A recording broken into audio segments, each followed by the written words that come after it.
Hello, my name is Heather. Thank you for joining me at the Reading Mama. Today I thought I would hop on and share a little bit of my plan going forward for the summer. So I'm still working on a TBR, so to speak, for June. I'm not really a TBR checklist kind of person. I tried to do that and it's a little stressful. I'm much better at here's my pile of possibilities and I may or may not read them. Especially because right now I feel like my library is trying to drown me because all my holds are coming in at once, and then Libby, all of them came in at once too. And so I feel a little overwhelmed at the moment. Trying to get through those. So it's going to be more of a pile of possibilities, and I'll share that more specifically in another video, but I thought I'd jump on and share a couple of what reading challenges I'm looking at coming up, and if there are any others that I should be aware of because I'm new to BookTube that you think, hey, you might enjoy this, let me know. I know that there's like a Jane Austen June or July. I'm not interested.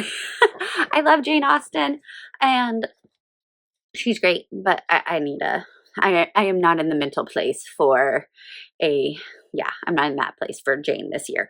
So, but if you have other options for this summer that are book challenges or, I don't even know what you call them, let me know. I would love to. So here's what I've got going on this summer. So I'm going to continue with A Year with Maud, I think, from Chantel Reads All Day. We're going to go into, what is it? Blue Castle, and then Chronicles of Avonlea and Story Girl. I know I'm going to read Story Girl. It's sitting on my shelf. I bought it a year ago and I desperately want to read it. I don't know if I'll do the other two. I might just do Story Girl for the summer.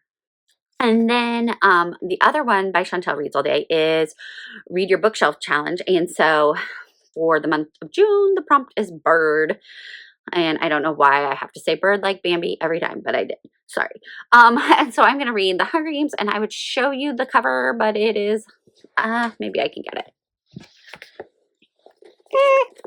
There, it's propping up my phone at the moment. So, yeah, it has a bird on it. So hopefully I'll be doing that one. And then I have my 5x5, which is with School A Sisters. And so I'm going to choose one for my 5x5. I don't really know which one to choose. Let me see if I can tell you what the categories are, if I can find that. So I have biblical living, education, health, science and nature, biography, and classics.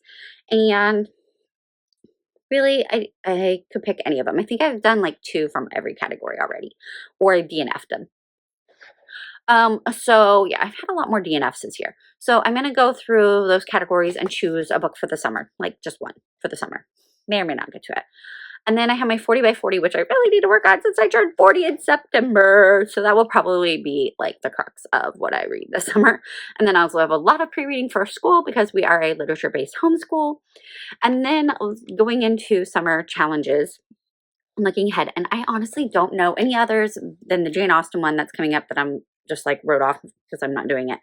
And then there's a historical fiction one in June by, there's like five ladies who are hosting it, and it's a historical fiction one, and I am definitely doing that one because it hits like all the things that I'm doing for school and on my list already.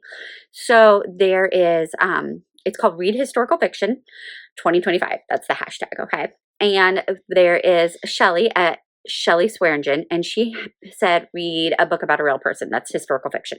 So, you know, I'm trying to think. I have lots of ideas off the top of my head and they're gone right now. So I'm going to try to do that. And then there's 5 other prompts.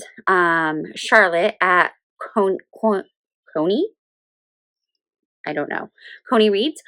She has one that's about arts, so like literature or theater or music or something like that, or art. These are all historical fiction, remind you. Melinda at Web of Stories suggested an alternative historical fiction, and that one is really interesting. So it's like, you know, set in 1900s New York City, but something has happened where it's slightly different. So that one is going to be interesting. And then Brittany from Literally Smitten said something for a dual timeline. And Gloria Z. Thompson was like a specific event. So like Blackbird Girls is a middle grade book by Anne Blankman about the Chernobyl incident. And so that would fit in that category. And so yeah, I'm going to look through these. I can give you a lot of middle grade suggestions for all of those, but I would like to find some that are more for my older girls that fit in with our history that we're doing. We're doing 1900s history. And so like you could even do like the specific event. You could do The Women by Hannah about Vietnam War. That would be one. Things like that.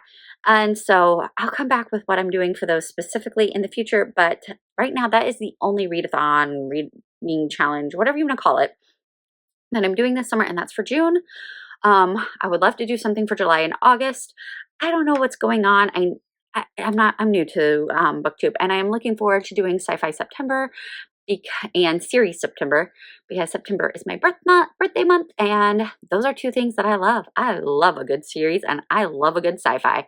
And if you wish me luck, I believe I'm going to also start at Brandon Sanderson as soon as I can get a hold of one. So yeah, that's what it's looking like for the summer. So keeping with my regular challenges, adding in the historical fiction. If you have other summer challenges, let me know. I would love to join in on some of the reading fun, because I do have more time in the summer. And I especially love, I don't know why, but I love taking the books I'm already reading and trying to fit them into the challenge. I don't know why that's just really appealing, and it's so satisfying when it works out. So if you have suggestions, let me know, and have a great day. Thanks for watching.